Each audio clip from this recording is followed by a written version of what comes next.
Welcome to the Dowdum Podcast. I'm your host, the official CRG, and today we are going to talk about the demonic possession and trial of Arne Johnson. Now, before we get started, viewer discretion is advised, as some content in this video may be disturbing for younger audiences. But if you would like to see pictures and video of this episode, you can find it strictly on our YouTube channel, but the audio everywhere else. But with that out the way, the reason I really want to talk about this trial today is because this isn't some random crazy murder. It's something that was way bigger than anyone could even comprehend, and I'm hoping to hear what you guys have to think about it at the end of the video, so make sure to stay tuned. But, I myself believe in the paranormal, but this is something way different than anybody could, like I said, comprehend. But, this all started with an 11-year-old child in Brookfield, Connecticut, who claimed he was possessed by the devil. David Glatzel, a normal, ordinary boy, was playing one day when he saw a figure in the window. He was scared and didn't say anything to anyone, but when he did, they didn't believe him. David would repeatedly see this random figure in the woods and different parts of the house, even claiming the figure would talk to him, saying he wants his soul. David would claim the figure looked like the devil from a Halloween costume, describing that its eyes were black like a chunk of coal. He would beg and beg until one day the family finally decided to have the house blessed and eventually called Ed and Lorraine Warren. Ed, born in 1926, was a self-taught and self-professed demonologist, author, and lecturer. As for Lorraine, born in 1927, she was professed to be a clairvoyant and light trance medium who worked closely with Ed and also had a lot of control over what Ed did and say. But when the Warrens came to the house, Lorraine said there was a large dark mass standing next to that little boy.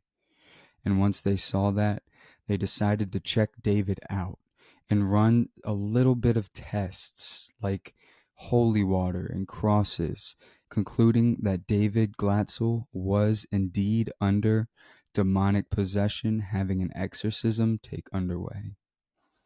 If you're on YouTube, here you can see real life pictures of 11-year-old David Glatzel during his exorcism.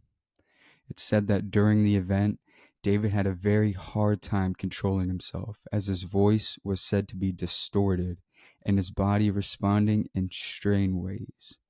But this is when Arne steps in.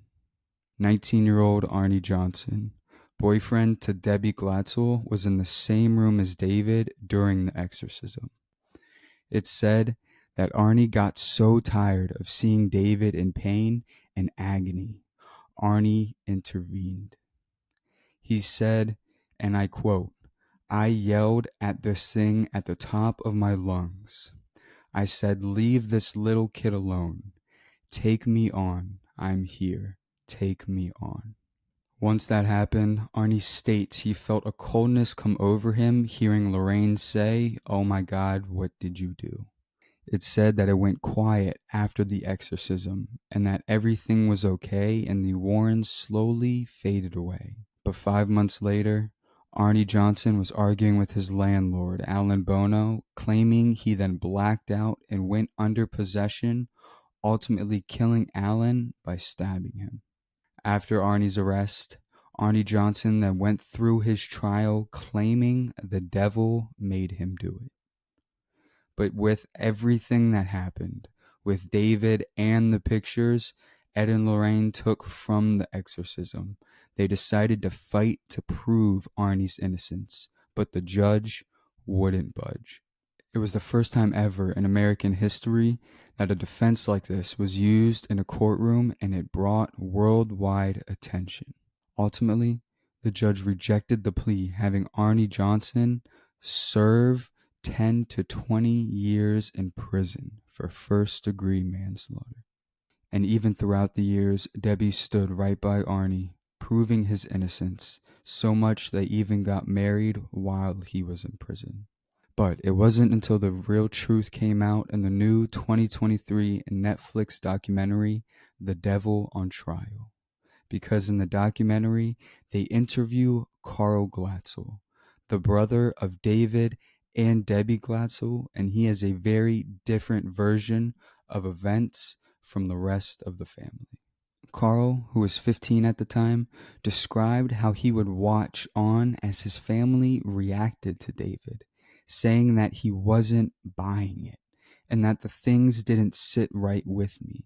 According to Carl's accounts of events, the Warrens would describe certain behaviors such as cursing, spitting, and growling, and then David would be doing just that a few days later. He also said that the Warrens turned his family's events into a show instead of genuinely helping them. And even in the new documentary, Carl claimed that his own family were petrified of him getting involved because it was his belief that the whole possession case was fabricated. Throughout this whole thing, Carl branded the Warrens as very good con people, saying Lorraine even told David he was going to be a rich little boy when they published a book about the events that happened. But it was all just a lie. Because after Ed and Lorraine hired an author to write David and Arnie's story, Ed insisted to make it scary, but the author didn't know how to feel. So he went to the Glatzels and asked what really happened, and a lot of things that the author was told to write just wasn't true. So he decided to go and confront Ed about it, and Ed told him that it doesn't matter. He wants him to make it scary because it brings money and people to them. And hearing that, it just shows the mindset of the Warrens and how they really did just use the Glatzels' trauma as real profit.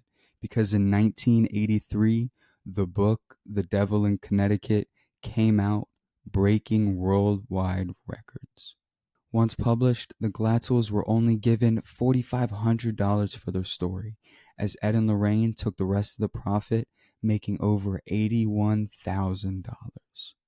Now, after finding this out, I was still personally a little curious, so I turned on the Netflix documentary myself, and towards the end, Carl was being interviewed, and he went on to explain that after his parents' deaths years later, he went to the house and was sorting through their things where he found a note from his mother.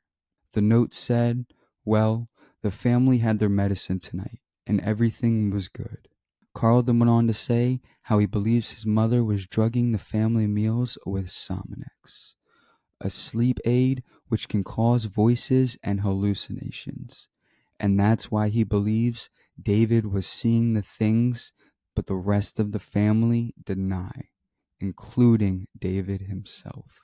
Today, the siblings of the Glatzel family barely talk, having each of them hold a different side of the story. Until this day, Arne Johnson still claims his innocence, saying he was possessed and he did black out, also stating that he doesn't remember anything that happened from that day and it wasn't him. And as for David Glatzel, he still claims that he was possessed by the devil when he was 11 years old. So if you guys like this type of content, make sure to drop a like and a follow. But today's quote is actually by an unknown person. But it says, to better understand the paranormal, we must be open to all possibilities and new ideas. With that said, I appreciate you guys tuning in. You can follow us on YouTube, Spotify, and Apple Podcasts. And this is the Dialed In Podcast.